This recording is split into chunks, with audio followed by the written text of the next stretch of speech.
제가 전에 섬기던 교회에 아주 연세가 많으신 혼자 사시는 한 할아버지가 등록을 하셨습니다. 그래서 그 다음 주에 새가족 신방을 가게 됐는데 그 할아버지가 저를 자신의 집의 한 방으로 데려가셨습니다. 거기에 가봤더니 작은 책상이 있는데 흰 천으로 씌워져 있고요. 거기 성경책이 놓여져 있고 양쪽에는 두 개의 초가 있습니다. 그리고 그 앞에 십자가가 세워져 있습니다. 그러면서 저에게 뭐라고 말씀하시냐면 이곳이 제가 날마다 하나님을 예배하는 곳입니다. 그렇게 얘기를 하십니다. 그래서 저는 처음으로 예수님을 믿게 된 분이신 줄 알았는데 평생 그렇게 예배를 했다라고 얘기를 해서 제가 깜짝 놀라게 됐습니다. 그래서 그 이유를 들어봤는데 그분은 젊었을 때 일본에 유학을 가셨었는데 그때에 일본의 우찌무라 간조라고 하는 분에 의해 시작이 된 무교회주의 운동이 있습니다. 그 무교회주의 운동을 통해서 예수님을 믿게 되신 분이십니다. 그 무교회주의라고 하는 것은 교회가 너무 제도화되어 있고 또 정치화되어 있다고 해서 그게 반대를 하면서 마틴 루터가 종교개혁을 했던 것처럼 이 성경 중심의 삶을 살아가기로 결심을 하던 사람들입니다. 우리나라에도 우찌무라 간조의 제자였던 김교신이라고 하는 분하고 여러분의 이름을 많이 들어보실 함석헌 선생님을 통해서 그 무교회주의가 우리나라에 전해지게 됩니다. 그들은 성직자도 없고요, 교회 직분도 없습니다. 교회를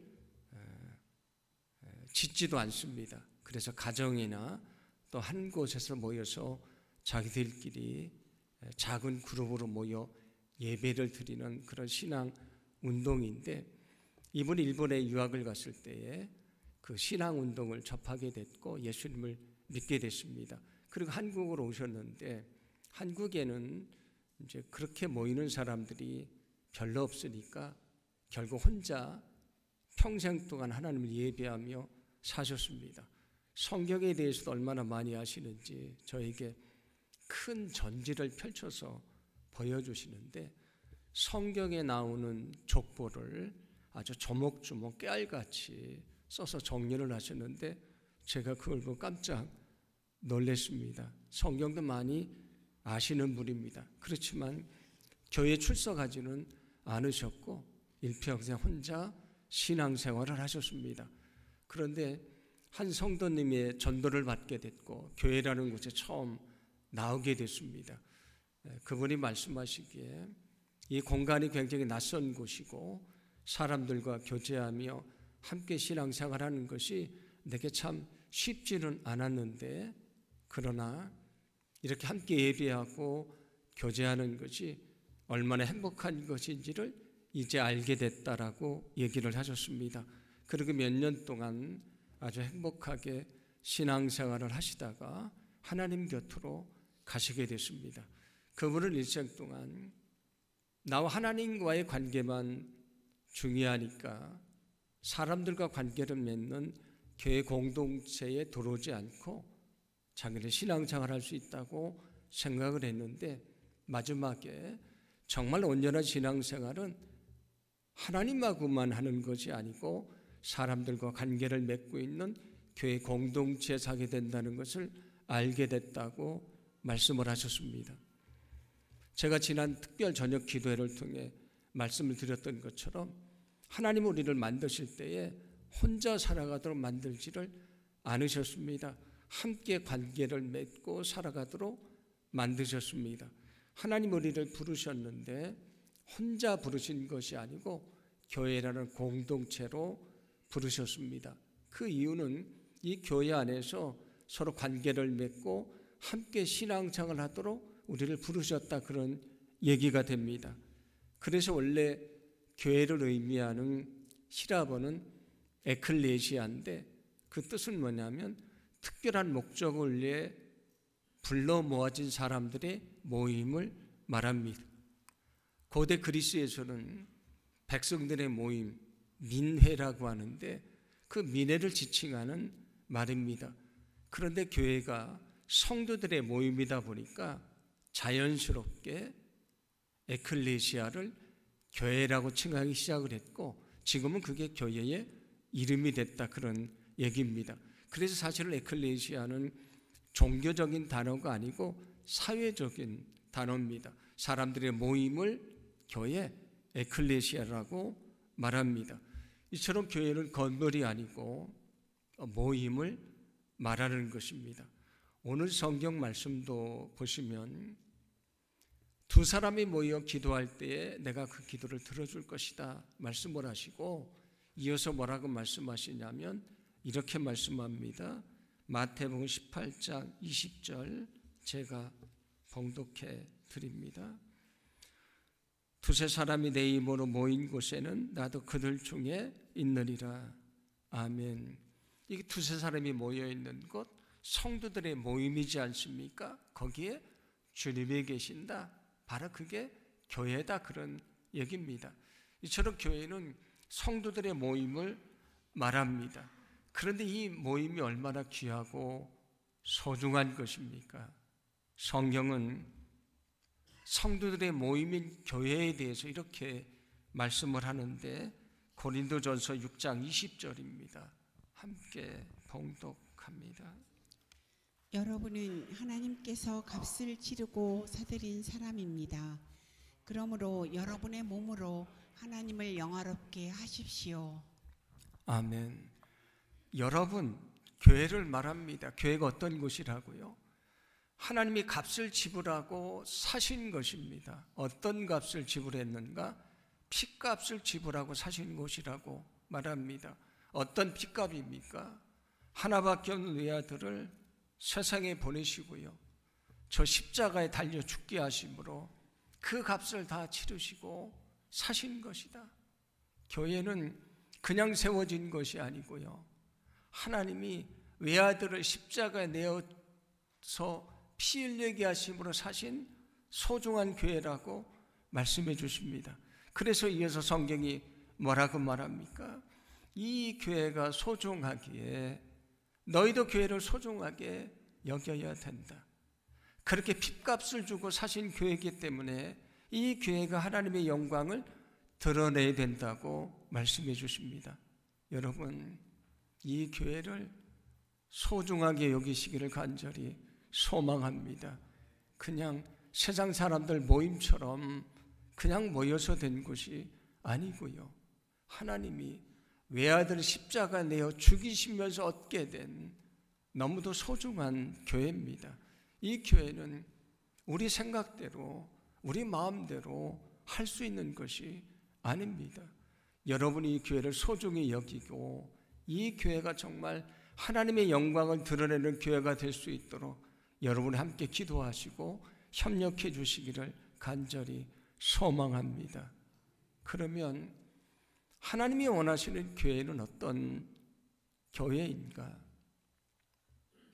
교회는 건물이 아니고 모임이라고 말씀을 드렸습니다.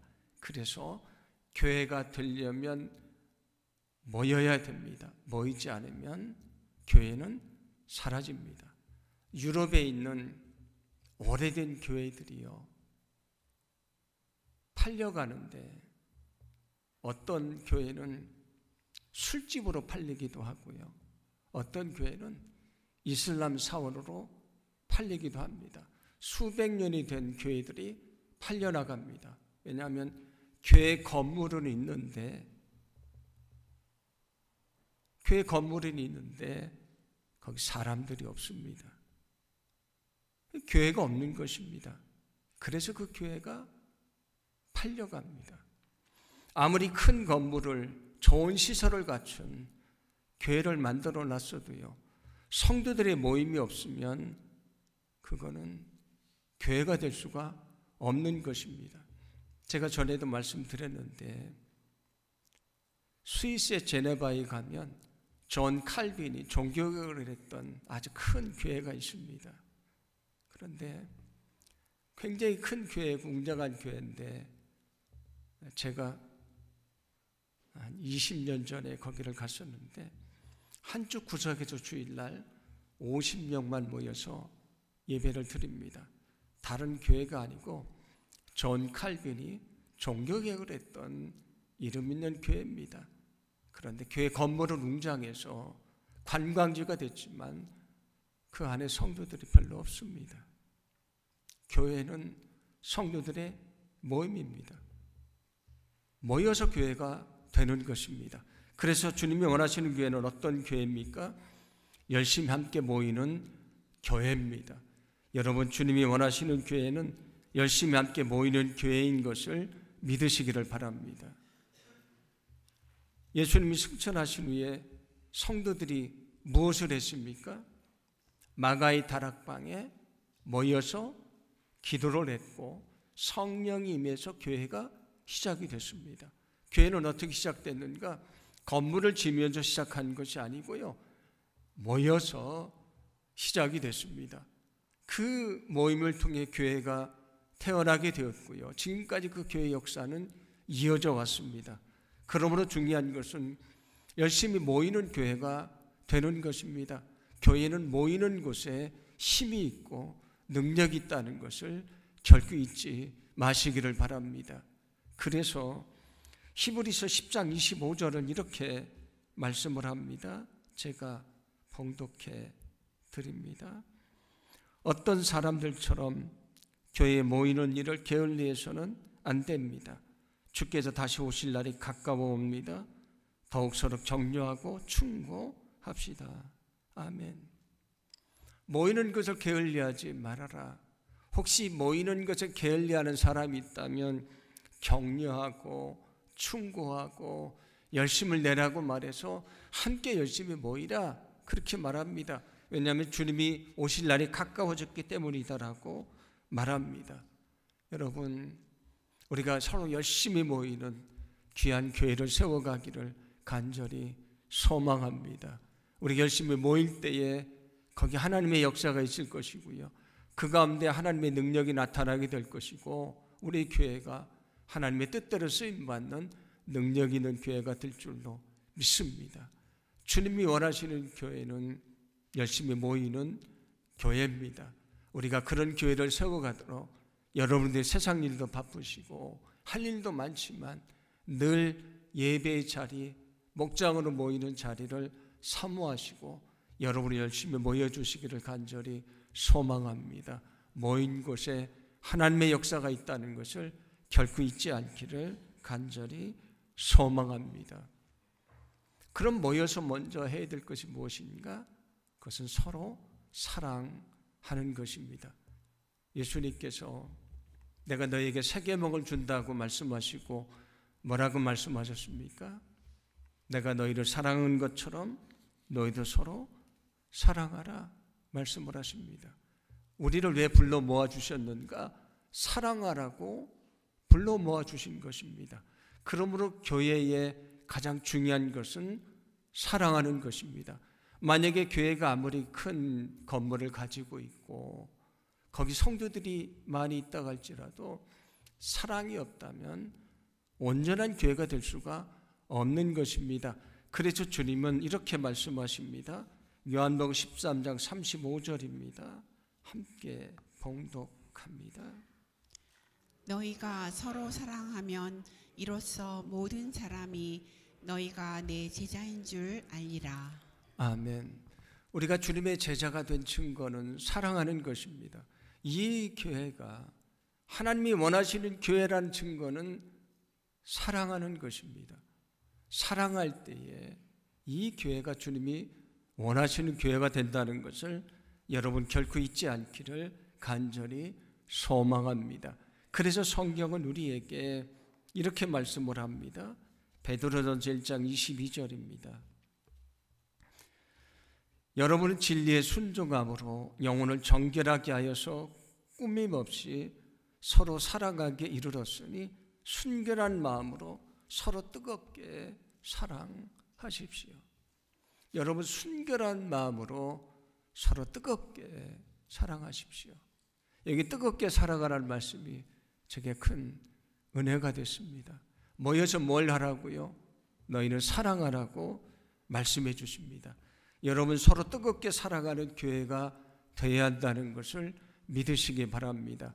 주님이 원하시는 교회는 서로 뜨겁게 사랑하는 교회입니다. 그게 주님이 원하시는 교회입니다. 근데 우리가 서로 사랑하려면 어떻게 해야 되겠습니까? 서로를 잘 알아야 우리가 사랑할 수 있는 것이지 않습니까? 우리가 이렇게 대그룹으로만 모여서 예배를 드리면 서로를 잘 알 수가 없습니다. 작은 그룹으로 모여서 자기 마음의 이야기도 하고 기도 제목도 얘기하고 삶에 대해서 나누어야 그들이 서로 사랑하게 되지 않습니까? 그래서 교회에는 대그룹으로 모이는 예배만이 아니고 작은 그룹으로 모이는 우리의 목장 같은 모임이 필요합니다. 대그룹으로만 모이지 않고 작은 그룹으로 모이려고 애를 쓰는 것은 그래야 우리가 진실하게 사랑할 수 있기 때문입니다. 구약 성경을 보시면 출애굽을 했을 때에 모세가 아침부터 저녁까지 그 백성들을 재판하고 돌보려고 쉬지 않고 일하는 것을 그의 장인인 이드로가 보고요, 내가 지혜롭지 못하다고 얘기를 합니다. 그러면서 뭐라고 말하냐면 너 혼자 일하지 말고 지도자들을 세워서 사역을 맡기라고 얘기를 합니다. 그래서 1000명을 돌보는 천부장, 100명을 돌보는 백부장, 50명을 돌보는 50부장, 10명을 돌보는 10부장을 세우게 됩니다. 근데 여기 중요한 것은 1000명은 대그룹이지 않습니까? 100명도 대그룹입니다. 근데 그것만이 아니고 50명, 10명이 모이는 더 작은 그룹도 만들게 됩니다. 왜냐하면 대그룹으로만 모이면 서로를 잘 돌볼 수가 없기 때문에 더 작은 그룹을 만들게 됐습니다. 마찬가지로 우리가 대그룹으로 예배만 드리는 것이 아니고 목장이란 작은 그룹으로 모여야 되는 것은 그렇게 작은 그룹으로 모여야 서로를 잘 알 수 있고요, 서로를 잘 알아야 그의 필요를 채워주기 위해서 우리가 애를 쓸 수 있고요, 주님이 원하시는 사랑하는 공동체로 만들 수 있기 때문입니다. 그래서 초대교인들도 성전에서만 모여 예배한 것이 아니고 각 가정에서 모였다고 얘기를 합니다. 그래야 진정 사랑할 수가 있었기 때문입니다. 소망하기는 우리가 정말 열심으로 모이는 그런 교회가 되기를 원합니다. 정말 열심으로 모여서 우리가 서로 사랑하기를 간절히 소망합니다. 우리 교회가요, 좋은 건물을 가지고 있다고 소문나는 것이 아니고요, 좋은 시설을 갖추고 있다고 소문나는 것이 아니고, 좋은 프로그램을 가지고 있다고 소문나는 것이 아니고요, 사랑이 충만한 교회라고 소문이 나기를 간절히 소망합니다. 초대교인들이 모여서 자기 것을 아낌없이 나누어 주며 사랑할 때에 세상 사람들의 칭송을 받게 됐고요, 그들이 그 사랑을 인정해 주게 됐고, 주님이 날마다 구원받는 사람을 더해 주셨다고 말씀해 주셨습니다. 여러분, 우리가 주님 안에 열심히 모여서 사랑할 때에 우리 교회가 능력 있는 교회가 되게 하시고요, 사랑으로 소문난 교회가 되게 하시고, 초대교회처럼 주님이 날마다 믿는 자를 더해 주시는 그런 귀한 교회가 될 줄로 믿습니다. 우리가 서로 만나서 살아가며 또 해야 될 중요한 일이 있습니다. 성경을 보시면 교회는 그리스도의 몸이라고 말씀을 하시고, 우리는 뭐라고 말씀을 합니까? 몸을 이루고 있는 지체들이다. 눈이나 코나 귀나 입이나 소리나 발처럼 이런 지체들이라고 얘기를 합니다. 근데 어린아이가 자라는 것처럼 그 지체들이 자라야 그 몸이 자라는 것이지 않습니까? 그 몸이 어떻게 자라는가? 교회가 어떻게 자라는가? 성경은 이렇게 말씀합니다. 골로새서 2장 19절인데 우리 함께 봉독합니다. 온 몸이 머리로 말미암아 마디와 힘줄로 공급함을 받고 연합하여 하나님이 자라게 하심으로 자라느니라. 아멘.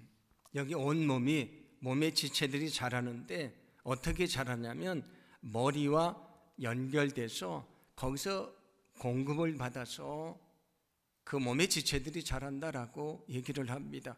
여기 머리가 누구입니까?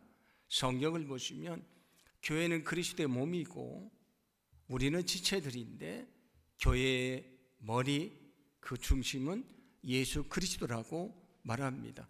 어떻게 지체들이 잘 자랄 수 있습니까?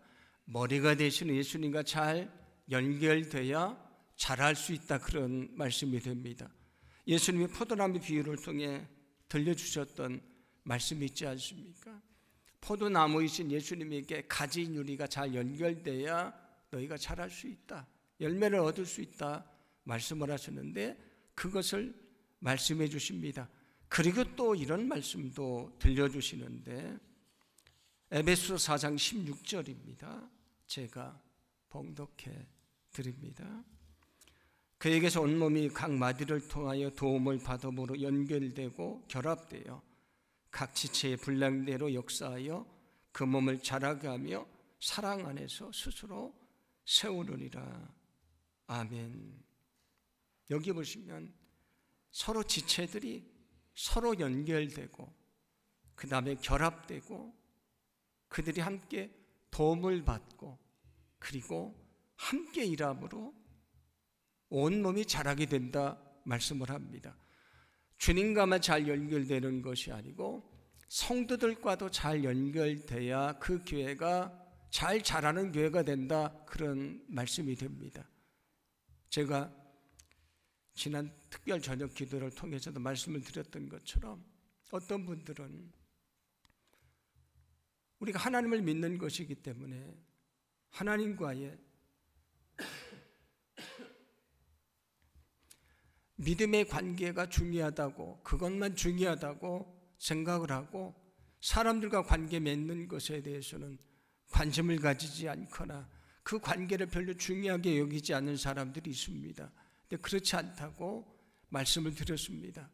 우리는 교회라는 공동체라 부름받았기 때문에 주님과 잘 연결되어야 되고요, 사람들과 잘 연결돼야 우리의 믿음이 자랄 수가 있다, 그런 얘기입니다.